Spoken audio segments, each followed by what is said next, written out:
Modern historians take so much for granted nowadays that it's actually pretty insane that modern history is believed at all.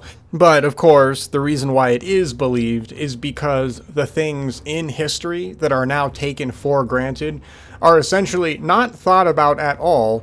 And if you are one of those few people who happen to notice that nobody is pointing out some of these oddities that are being taken for granted, you are immediately called a conspiracy theorist.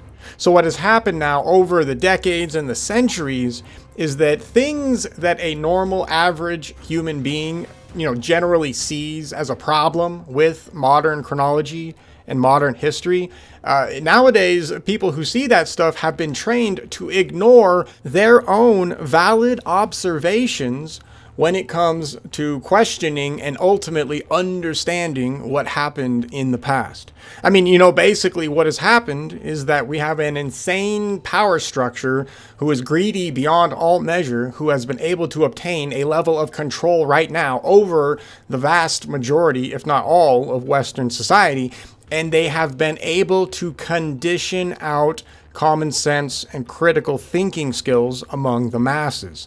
And because this has happened, and by the way, this is a scientific fact. I can prove this to you, and I've done that on this channel already, so I won't belabor the point. But this is a scientific fact. I am not operating out of some kind of a schizo arena here. This has actually happened, and yes, you have been affected. You and me, we have both been completely affected by this kind of programming. Anyway, because this programming has taken place and is now infected, I guess is what I should say, the entire population, when we go and we start to study history, there are aspects of history that we no longer question. All right, I'm not going to say we because I don't do that anymore. Now I question everything. I no longer buy into anybody's theories anymore unless the theory is coming with hard scientific evidence. Otherwise, it just doesn't matter. For example, people right now who believe that aliens built the pyramids using anti-gravity and sound waves or whatever the hell they've got going on right now, that's fine. But if you cannot show me the testable scientific evidence that conclusively proves your theory with respect to a historical event, I don't have to take it seriously. And you should not expect it to be taken seriously. This does not only go for alien conspiracy theories with respect to the pyramids. This same exact problem and principle can also and needs to also be applied to mainstream history. The ironic part is that we find a situation to where mainstream historians are very rarely questioned, even by the alternative historical community. And this is where I get pissed, and I'm going to try to stay calm, but this is essentially one of the roots of our problem when it comes to understanding history. We really do find ourselves in a situation to where both sides of the research spectrum, alternative and mainstream, take so much for granted nowadays that I honestly don't see how we are ever going to truly progress if we don't start questioning a lot of the stuff that is taken for granted. And that's what I want to talk about today. For example, let me just kind of set the stage and then we'll go into even deeper, more or less thought about aspects.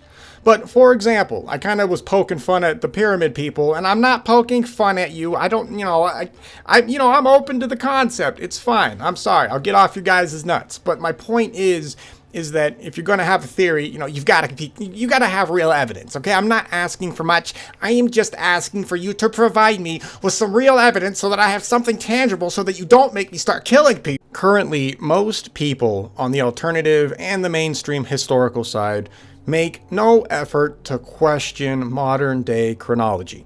They just don't do it anymore. Right now, basically both sides of this spectrum honestly believe that whatever dates Wikipedia currently has with respect to, let's say, the last 5,000, 6,000 years are all essentially correct. And that goes for when civilizations rose and fell.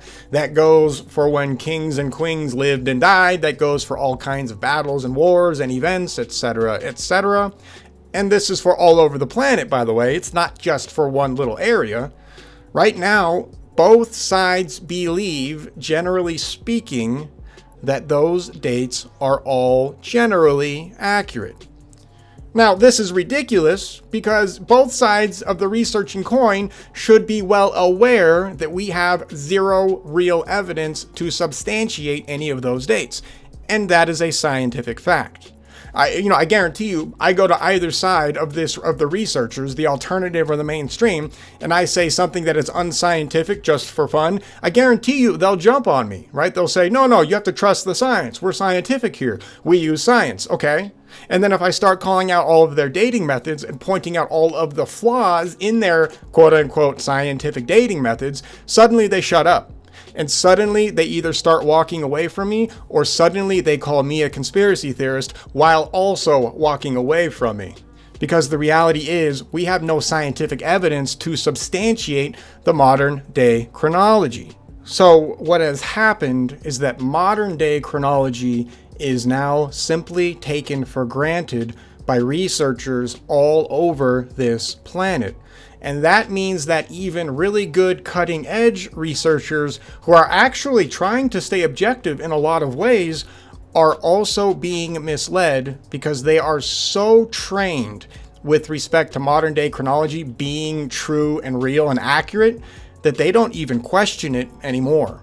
So, for example, if you look at the EU, the Electric Universe people over there, right now they don't question chronology. When they start talking about the Mayan situation and they start going and they start analyzing the Venus event that would have happened that the Mayans talk about, well, they talk about all kinds of the catastrophes.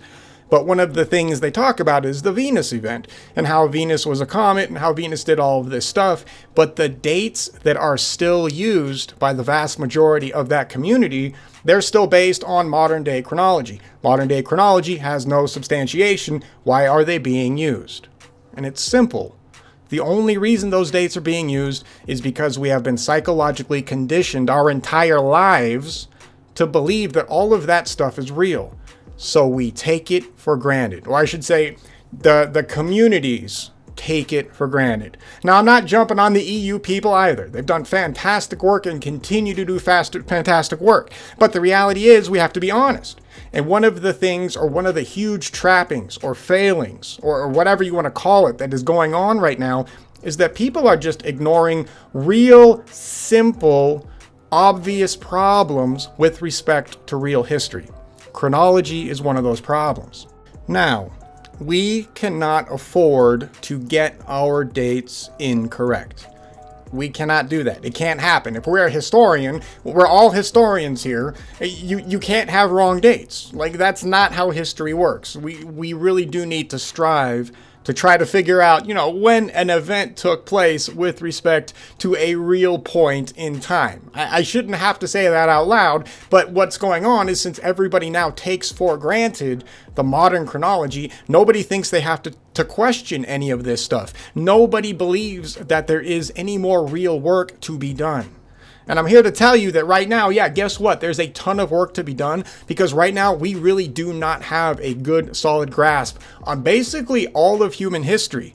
And I mean that scientifically, and I can prove that scientifically too. And in fact, in this talk, we'll do some of that. I mean, this entire channel is dedicated to essentially proving that point scientifically. We'll do that here as well. We'll keep going.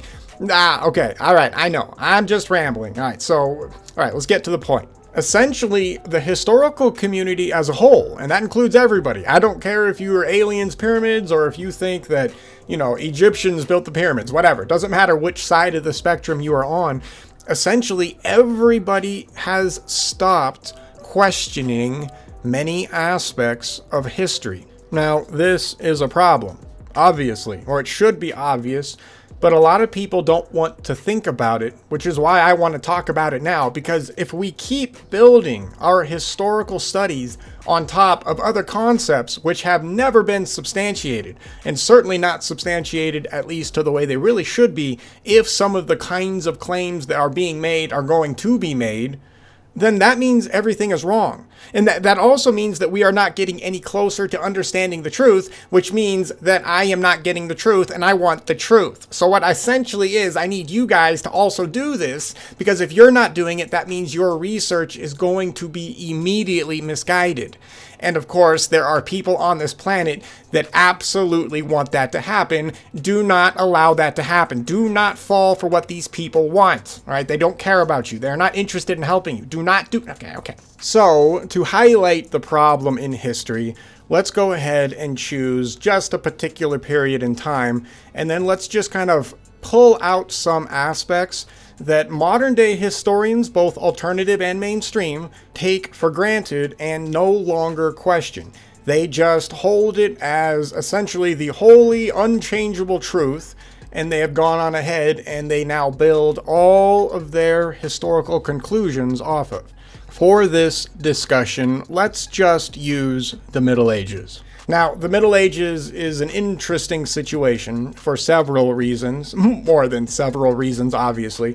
But one of the main reasons why the Middle Ages is a very interesting time to pick is because this is essentially the period of time where history, as we know it today, is created. This is when all of those books start to show up that detail ancient Greece and ancient Rome and blah, blah, blah. You know, all of these books just magically appear right now at this period in time. And of course, in modern society today, very few historians question what these books say relative to what's going on in history. They just assume that these books are telling the truth. Now, if we're honest, historians are just assuming that these books are telling the truth. I mean, that is literally the position of the historical picture, which is ridiculous because if you apply any kind of common sense to that outcome, you would immediately, and you should have immediately been asking, wait. How do we know that these books are telling the truth again? Like, wait, what the hell's going on with these? How do we know from a historical and scientific perspective that these books accurately have recorded the past couple of thousand years of human history, generally in the European Mediterranean area? Obviously, we're just going to kind of be focusing on that. But how do we know that? I mean, that should have been a question that every single historian asked the very second they started reading any of this stuff. If you start reading Tacitus, you probably should have been asking, wait. Who is Tacitus? Where did this dude come from? How does he know all this? How do we know that he is conveying the truth to us? Like, where's the proof? And of course, the ultimate question that you can finish with is, how do we know that Tacitus even existed at all? Right? Nobody asks these questions because, well, for two reasons. They've been trained not to ask these questions, and for those people who did ask the questions, suddenly, especially if you had already created some kind of a conclusion based on Tacitus, for example, you find a really inconvenient situation to where you might have based your conclusion on something entirely incorrect or fictitious. And people don't want to be wrong, right? People are not interested in having their life's work destroyed. So when it comes to something like this, people take this stuff for granted. They just assume that all of these medieval books, which claim to portray 2,000 plus years worth of history, are accurate, right? And it's a very convenient thing to be able to do. And that's why people like it. They can just say, well, I mean, if it was fake, somebody would have figured it out, right? Right? Some really smart historian would have already called it out. So since nobody called it out, it must be legit and real. The ironic part is that countless historians have called out the problems with all of these works. All right? It's all over the place. They were called, when these works started to show up, when all these books started to appear magically during the medieval period, there were all kinds of historians that were like, what the hell are you talking about? Like, where are you getting these books from? Like, what is this? Please substantiate your claims. And there were smart people back then as well. They weren't monkeys. Once these books magically started appearing, and when people started to profit from these books magically appearing, right? There was a lot of historians that looked at this and saw it for what it was. They saw that it was a racket, right? They realized that something bad was going on, and they did question it. The problem is that their questioning all of these books that show up did not really survive down the centuries. So modern day historians, they don't talk about the possibility of these works being fake or being wrong or fictitious or lies or half-truths or whatever, just generally problematic. I can't believe I used that word, is generally a problem, is because most modern historians don't know that these books could actually be a problem. Remember, modern day historians, both alternative and mainstream, doesn't matter, right? Everybody just assumes these things are just accurate. Nobody questions them, and nobody has been taught to question them, and nobody even realizes that there have been people questioning these books for centuries, and there were a ton of people questioning these books when they initially came out. Nowadays, in modern history, we take these books for granted. This is a serious problem with respect to trying to figure out history, because if any of these books are wrong, or if any of them are wrong, that means all of established history is wrong. And if all of established history is wrong, where does that put us, right? It puts us in a pickle, right? So anyway, so we take those books for granted. But now that's a whole subject in and of itself, and I've talked about that. We have a lot more to talk about. However, there are a lot of little details that are also taken for granted with respect to that whole situation. And that's what I want to talk about today. I want to talk about the littler details that people really don't think about at all. The common sense details that people take for granted. So let's do that. I know, like 20 minutes into the show, whatever, we're finally getting to whatever the hell I wanted to talk about. I love it. I love how I have no respect for my time or yours. Let's start with something basic. Let's start with the concept of writing. Now, I know that might sound weird because, obviously people have been able to write for millennia, and that's true. I don't see why that would not be true. But let's look at what it takes to actually become a good writer back in the day. So remember, we have a lot of works from supposed antiquity. For example, works from philosophers like Plato, Socrates, Aristotle, etc. are supposed to have been transmitted down essentially almost 2,000 years all the way up until the Middle Age period, where they were finally officially, hard copied in to the, mainstream historical zeitgeist, and then everything started rolling from there.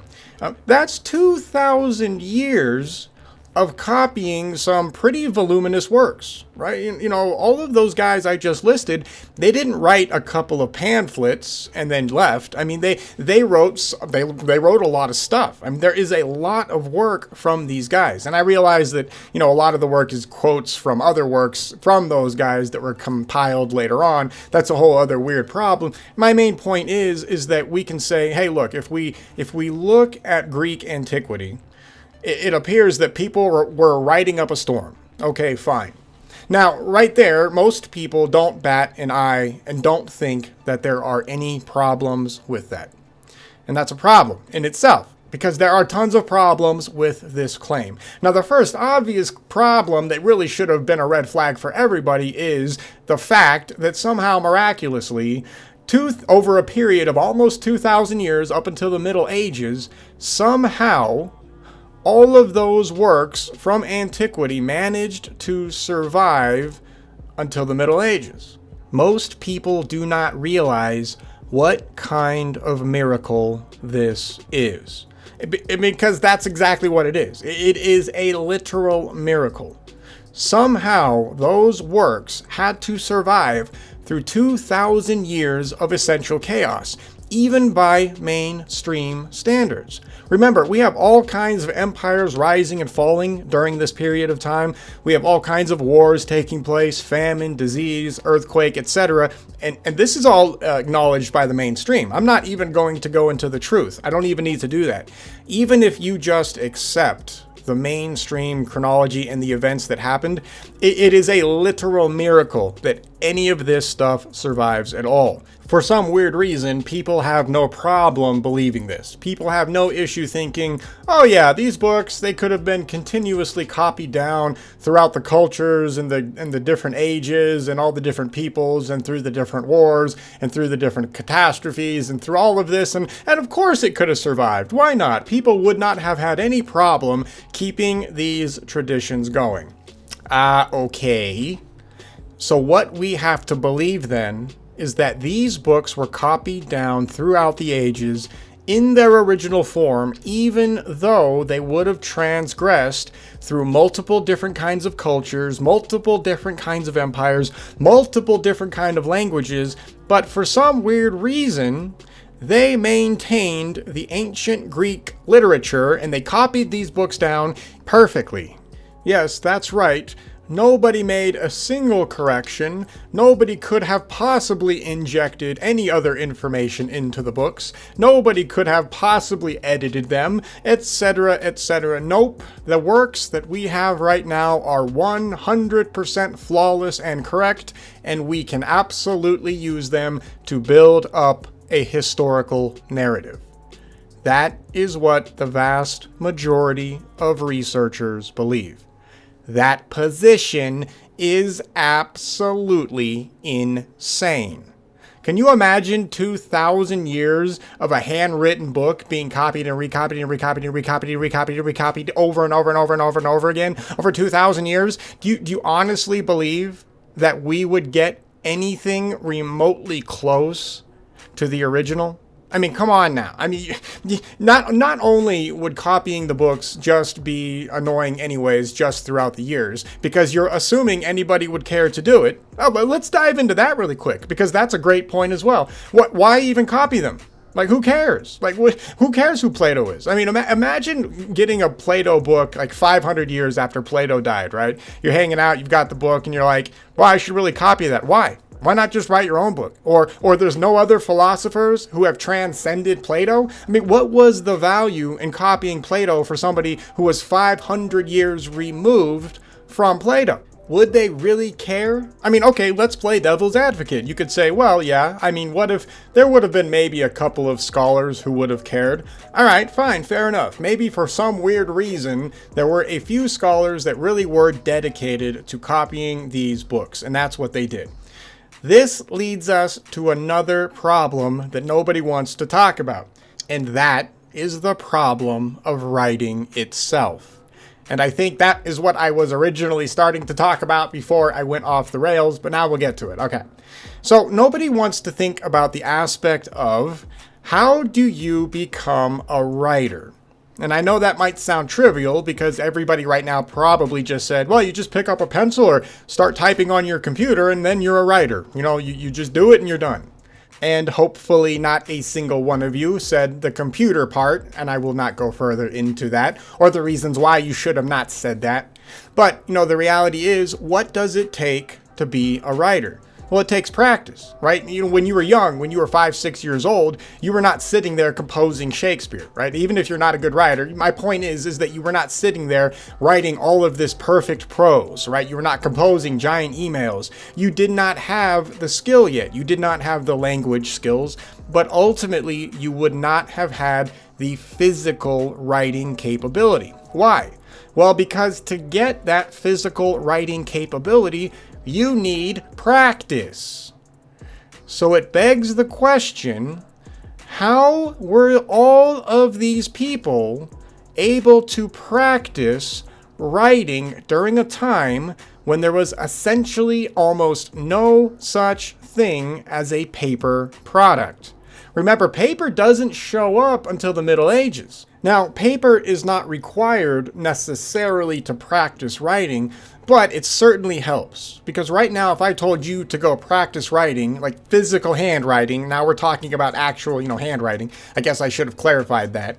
If I tell you to go get better at handwriting, what are you going to do? You're going to go grab a bunch of paper and you are going to grab a pen or a pencil and you're going to practice using those tools. What were the ancients using to practice their writing? Now, this is a very important question for two reasons. The first reason is you have to remember that these books that we got, say, from ancient Greece, and we get them from all over, I mean, all the books that are claimed to be ancient, I should say, all of these books have a very similar problem that has no real explanation. And that is the problem that all of these books are written with fantastic prose. All of these books are written with amazing acrolect.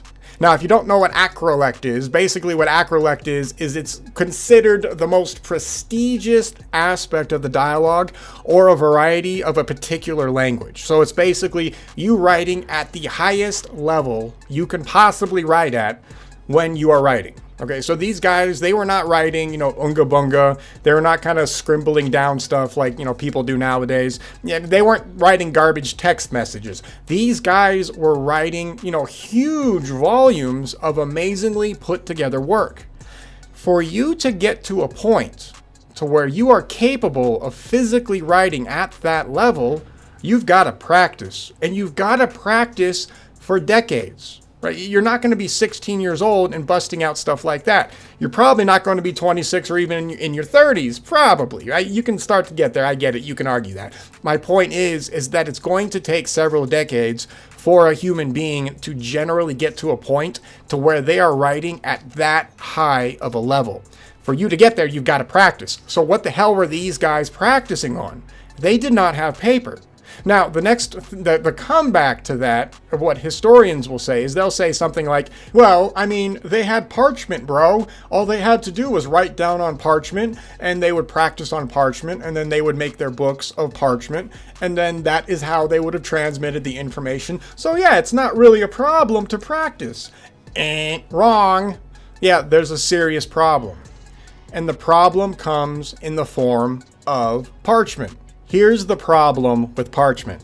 Parchment is incredibly difficult to make. Parchment is not something simple like paper.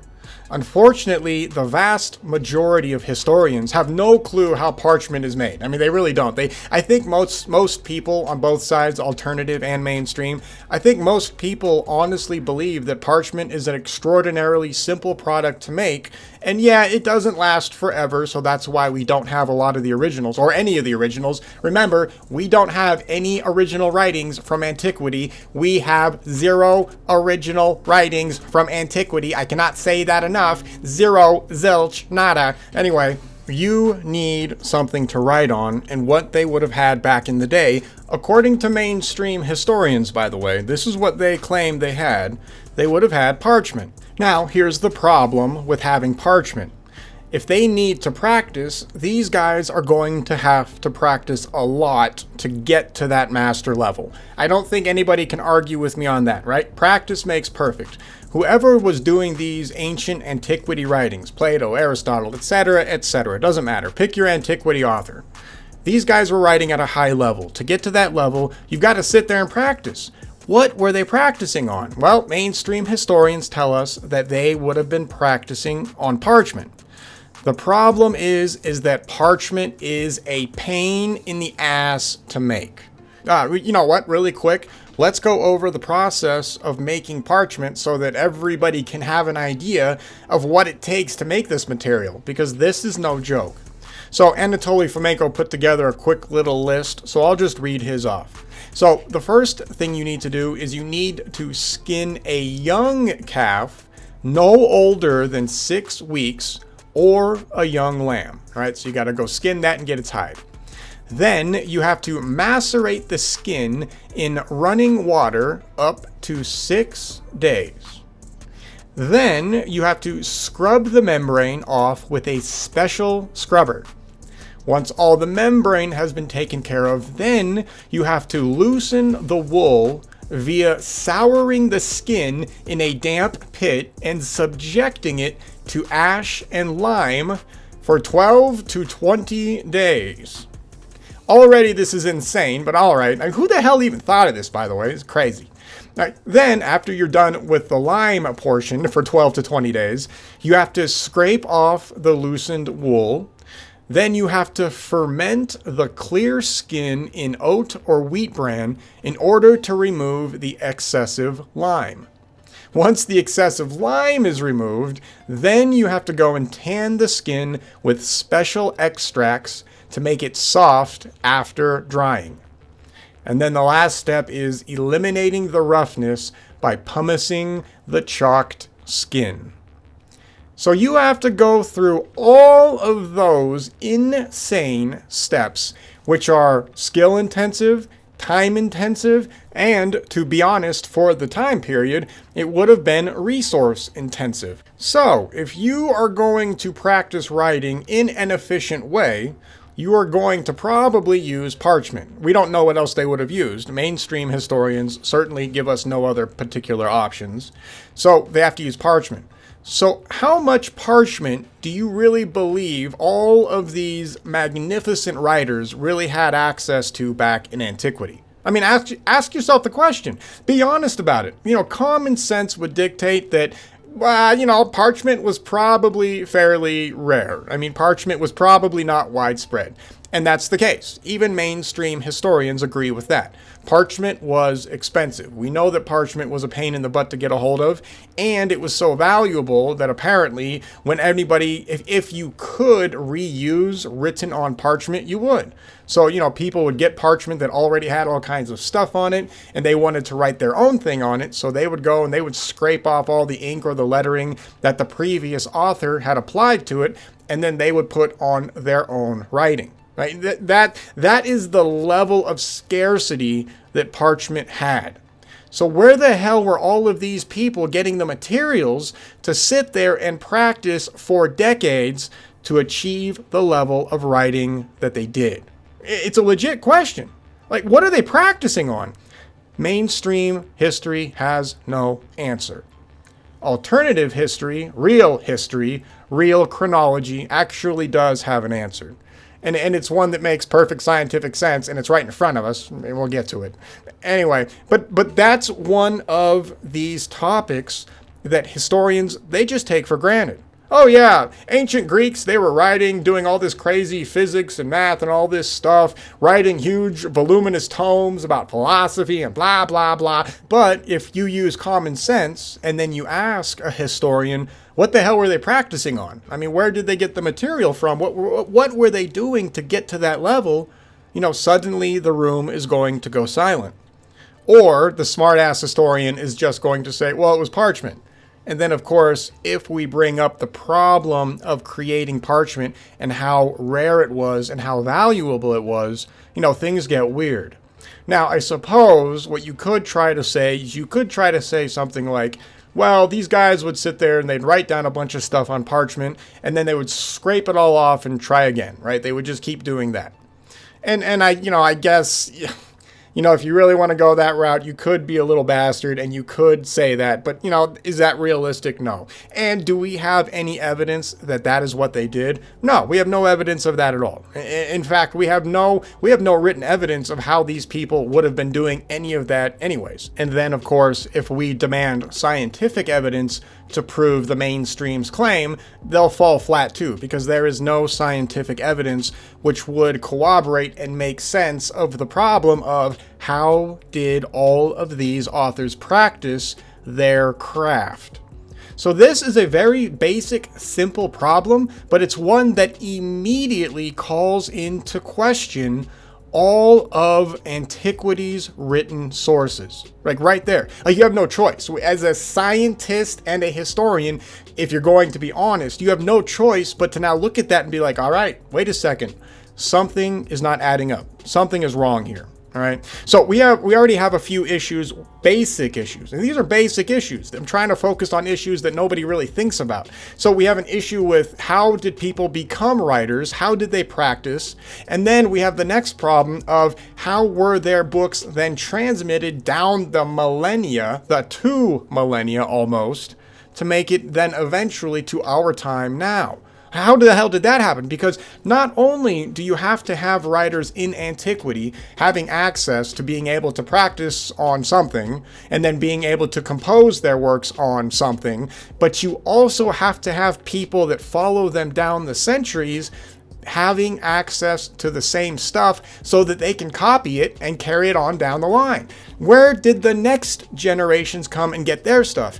This is another problem because, of course, especially if you believe in the mainstream chronology, we have all kinds of periods of strife that will happen in between the antiquity and the Middle Ages, right? You're going to have all kinds of mystical dark ages where apparently, by the way, everybody suddenly stops writing, everybody becomes extraordinarily stupid, but somehow, even though nobody was able to copy any of these books for upwards of 500 to 700 years, somehow all of these books survived against the second law of thermodynamics and then were magically found in the Middle Ages by copyists such as Bracciolini, who would then take those books, copying them down, and then he would sell them, and then of course the original that he had magically found would then magically disappear. This is what has happened. This is literally what mainstream history believes. Like, they're perfectly fine with that whole explanation, right? That this is, you have to be out of your mind to believe any of that is real. What this shows us right off the bat is that at the very least, we really do have to call into question claims that are made about antiquity. So if you're going to sit there and say that ancient Greece was doing all this amazing stuff, between 500 BC and 300 BC or whatever, you better have the real proof. And then when somebody tries to show you works such as everything we just talked about here, they're not going to call into question the works because they don't know what to question. The problem is that there is a ton of very basic fundamental issues with these works. Greek antiquity never existed. Now, if you're wondering what happened then, what's the real answer? Right? So if these basic pillars that are used by the mainstream and the alternative mainstream to develop a chronology are wrong, then what's going on? Then what's the truth? What happened? Well, the truth is simple, and I've talked about it on this channel before, but it's really simple. The reality is all of these books that were magically discovered during the Middle Ages, they weren't discovered in the Middle Ages. They were written in the Middle Ages. That's it. We're done. I mean, it is literally that simple. It's right in front of us. The evidence points in that, the historical evidence points in that direction. The scientific evidence points in that direction.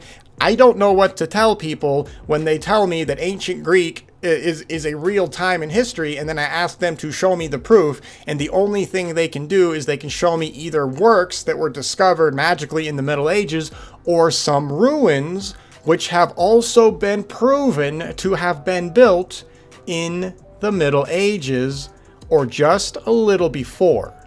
Now that's outside of the scope of this talk, but the evidence is what it is. I don't know what to tell people. Now, the evidence that we've just gone over really does call into question all of modern chronology, and all we had to do was ask some basic common sense questions to tease out problems that currently exist with mainstream ideology with respect to chronology. I mean, that's it. That's all we had to do. Now, if any of this stuff sounds crazy, let me ask you this question. Why? Everything I just said is scientifically legitimate. There is not a single thing that I have said in this show that is not backed up by science. It's just common sense. It's just basic critical thinking. The reality is the only reason why any of this stuff sounds crazy, even though everything I have just said is literally scientifically accurate, is simply because you have been trained to not think about any of this stuff. I mean, and that's it.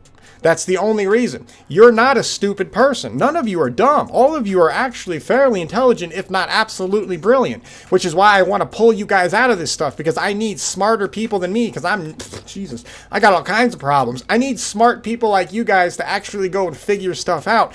But, psychological conditioning is a bitch. Like, this stuff has gained a tremendous amount of control over all of us. Anyways, the point is that all of this stuff I'm talking about never probably crossed your mind simply because you were never trained to ask the questions.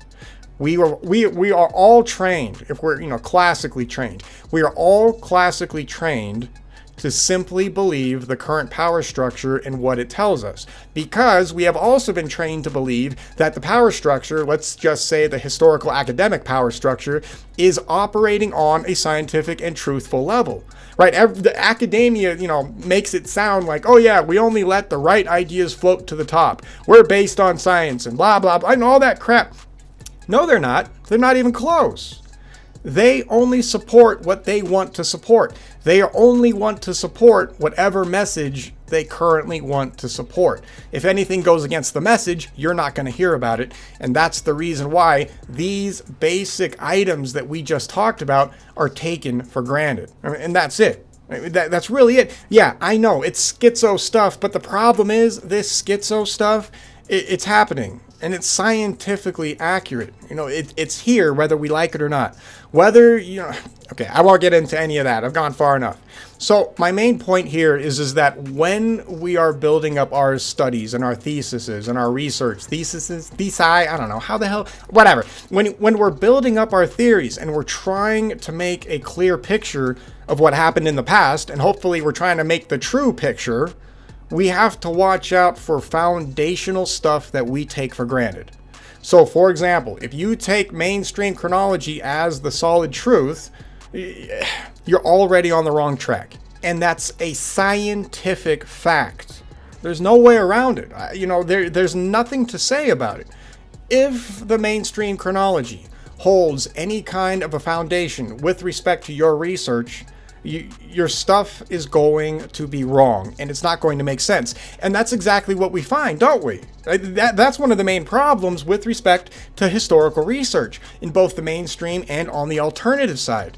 This is one of the main reasons why things do not make sense. It's because everybody on both sides, or almost everybody, really does believe that mainstream chronology is legit. It's even funnier with respect to mainstream chronology. Don't forget, mainstream chronology is still biblical in nature. I always laugh whenever I see a hardcore atheist try to tell me how, ancient Greek did this and they existed during this period of time, and they go through periods of stuff and blah, blah, blah, and they use the mainstream chronology because it's ironic because all of that stuff is still based on the biblical concepts. Now, that's downplayed nowadays, obviously, right? Nobody really says it, but, it takes 2 seconds of studying, and you know what? We'll do a show on that later. I'll do a quick show on it. Quick. We'll do a show on that because the reality is, if you believe in modern chronology, you may as well say you believe in the Bible. So if you're a hardcore atheist and you believe in modern chronology, congratulations. You're a biblical scholar. That's the world we live in. That's the hypocrisy that everybody carries around inside their brain on a daily basis. Okay. All right, I'm going to cut this. You guys get it. I made my point.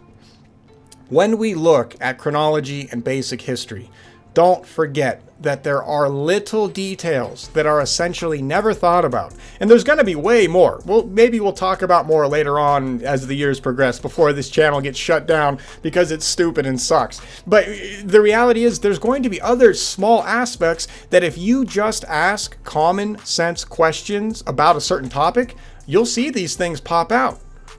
And as these concepts start to appear, and as you start to tease these concepts out of your questioning, you're suddenly going to find a completely different path opening up. And you're going to find that you're going to be put on a different direction. And I know that different direction might completely invalidate maybe one of your theories. I get that that's a problem. But, as a scientist, you're not allowed to let your emotions dictate your conclusions. Right? You may not like everything I've said in here, and I get that. A lot of people probably shut this off, not just because I suck at talking, but because of the stuff I'm talking about. It goes against the mainstream very hard. We essentially have to throw away all the dates, all the dates that we have right now, up until probably around 1700s, maybe 1600s. We essentially have to scrub them, or at the very least, we have to reanalyze stuff in the Middle Ages for sure, but scrub everything pre 1000 AD. Literally, actually, that's also outside of the scope of this show, because there's a reason why there's something that happens. Okay, anyway. But I get it. It sucks, right? You're going to potentially lose something that you have been focused on maybe for your whole life. But, if the evidence points you in a different direction, remember, science does not care about our feelings. It really doesn't care. The reality is the evidence doesn't care about your pet theory. It doesn't. And as scientists, if you're going to be academically honest, you need to practice, not caring either about the theory. You just need to let the evidence take you wherever it takes you. That's it. Just roll with it. Once you let go, I swear, I know I'm just babbling now, but once you let go of your preconceived notions, once you let go of mainstream chronology, for example, just let it go. Just don't worry about it. You do not have any obligation at all in your life to acclimate or to acquiesce to mainstream chronology. Right? The only thing you have an obligation to right now is to write modern dates and something like your birth date on stuff. Sure, fine. You're using AD chronology for your current life. That's fine. That's bureaucratic. That's the way civilization runs right now. But there is absolutely no law of nature that says that you have to believe in mainstream chronology. None. There's no reason for it. You can just let it go, right? Just let it go. Don't worry about it, right? Once you let mainstream chronology go, everything changes. Everything changes. Truth starts to pop out because suddenly you are not beholden to things that are lies. And it's another thing? It's ironic too, because the vast majority of us can at least feel subconsciously, but probably consciously as well, that something is wrong with mainstream chronology. There's obviously something wrong because things don't make sense, right? The Dark Ages makes no sense. The concept of, there's 500 years here where nothing happened for no reason, but we have no evidence that nothing happened, so that means that nothing happened. It's ridiculous. The circular logic within mainstream chronology is literally insane, but that is what people believe, right? And your average person initially will pick up on that insanity, right? You'll feel that. You'll be like, wait, what? What? These people are, what? What are you talking about? You can't believe in something without evidence. What the hell's going on? But of course, as you study more and as you are exposed more and more to one particular chronology, if you hear something enough times, it will become the truth, even if it is a lie. And that's just basic psychology, right? Okay. So anyway. So you guys see what I'm saying. I'll stop blabbing. You guys know what's going on. Anyway, this just more proof that mainstream chronology is wrong and that there's no such thing as an ancient Greece. Literally no such thing. All of ancient Greece existed in the Middle Ages. There is no such time period as antiquity, or at the very least, as antiquity is related to how the mainstream currently presents it. No such thing. All those movies you've seen are wrong. All of those books that you've read from mainstream people are wrong. Even most of the books you have probably read from alternative people are wrong. If you find anybody quoting mainstream dates, the further back you go, that person you will now know for a scientific fact is on the wrong track. Now, that doesn't mean that some of their evidence isn't wrong, by the way. I'm not saying discard an entire idea just because they're getting some of the chronology wrong. Yeah, you know what? Okay, I'm going to keep talking. This is an important aspect as well, because people will still make discoveries, they're just dating them wrong, right? Because they're not asking those basic questions. And of course, now you know to ask those basic questions. But anyway, they're just going to use the dates that they have been taught are correct. And of course, what that's going to do is that's going to really mess with their theory. So what's funny is if they're making legitimate discoveries and you can redate those discoveries, yeah, congratulations. You are going to be responsible for piecing together real human history. Yeah, you right now can do that. You can right now go and read somebody that you like, go analyze their work with respect to throwing out mainstream chronology and start learning, getting an idea of real chronology. There's a lot of books out there. And, I got stuff on this channel too, and we'll keep going.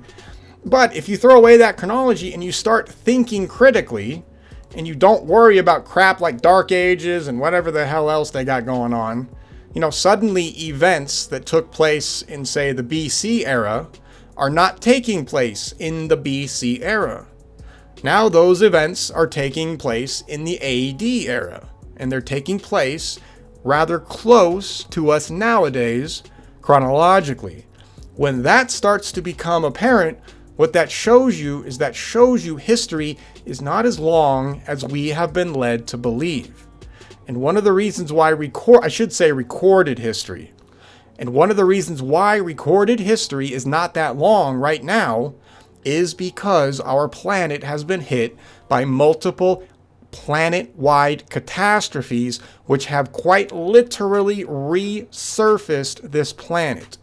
All right, and when that happened, of course, whatever cultures, whatever civilizations existed during that period of time, all of their records are essentially gone, right? We might find a fragment here or there that makes no sense, but their stuff is gone. So that also starts to explain why history is so short, right? You're going to see that happen. You're going to start to see that the way modern history is recorded, it's not that long. And it's not because of some weird creationist God garbage. I don't believe in any of that. It's just shorter because the cataclysms have wiped out previous civilizations, and we are currently in a recovering stage. All right. So it's amazing how all of this just proves itself once you start to just look at things objectively and you get rid of taking things for granted. There we go. I just brought it all around, so we'll shut up now. Okay, so stop taking the little things in history for granted and start asking the most basic of questions about established history. And I don't care what history it is. If it's established, don't take it for granted.